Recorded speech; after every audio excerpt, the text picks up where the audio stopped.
Hello, Jan here from Into the Woods, and I've brought you down the lane and I'm thinking about hedges. So hedges have captured my attention this week and I am reflecting on what amazing things they are all over again. Kind of forget about them in the summertime when there's so much else going on, and then in the wintertime they become so much more obvious. And at the moment they're in their beautiful colours. The field maples are turning yellow. Oh, it's just so exquisite. This lane has got a hedge either side and shows how most of the country would have looked at one point before we got fences. That's another story entirely. I've been thinking about the history and how hedges came to be and what their purpose is in the landscape. And really it's a farming practice that goes back, we don't know how far, thousands and thousands of years. When Julius Caesar, the Roman emperor, came over here to sort us Celts out, he found hedges here already, and he found them a bit annoying because they got in the way of his cavalry charges. They were enough of a surprise to him that he mentioned them. So it was a regional thing, clearly. I think it was a very Celtic thing.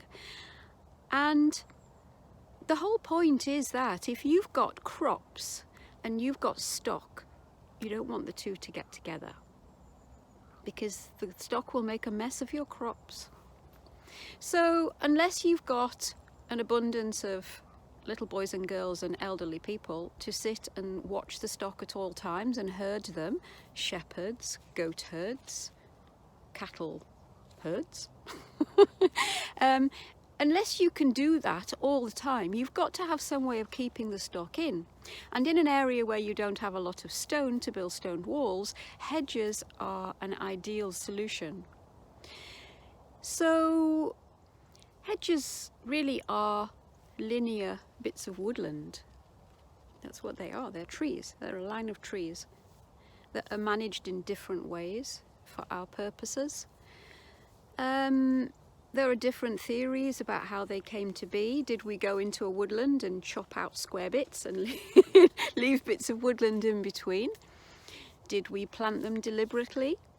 Did we make dead hedges where we take old dead bits of wood that we've chopped off, stick them in the ground and make a kind of a fence of dead wood?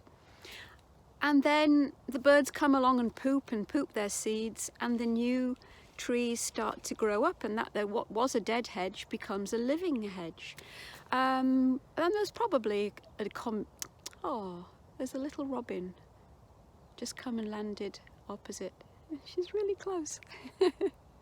There's probably a combination of those methods.